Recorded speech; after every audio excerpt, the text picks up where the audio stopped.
আপনাদের আমার এই চ্যানেলে স্বাগতম। আজ আমি বানাবো রথ। তার জন্য একটা বড় পেটি নিয়েছি চৌকো, আর মিডিয়াম সাইজের একটা ছোট্ট, আর কিছু ফেব্রিক কালার, কাঁচি, আঠা, কিছু ডিজাইনের জন্য স্টিক আর টিপস। তো চলো দেখা যাক কীভাবে করছি এটা আমি। তো আরেকটা জিনিস বলতে ভুলে গেছিলাম, এই একটা কারির মতো নিয়েছি।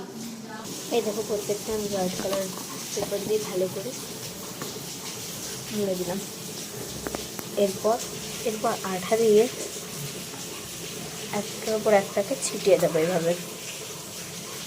চলো দেখাচ্ছি, তারপরে ছিটিয়ে নিই। তারপর এই দেখি চেটানো হয়ে গেছে এটা। এবার আঠার ওপর রেড কালার দিয়ে আমি কলকা করবো। দিয়ে দুটো করে দিয়েছি ডিজাইন। এবার হলুদ কালার দিয়ে ডিজাইনটা করবো। কমপ্লিট হয়ে গেল রথটা। কেমন হয়েছে বলবেন।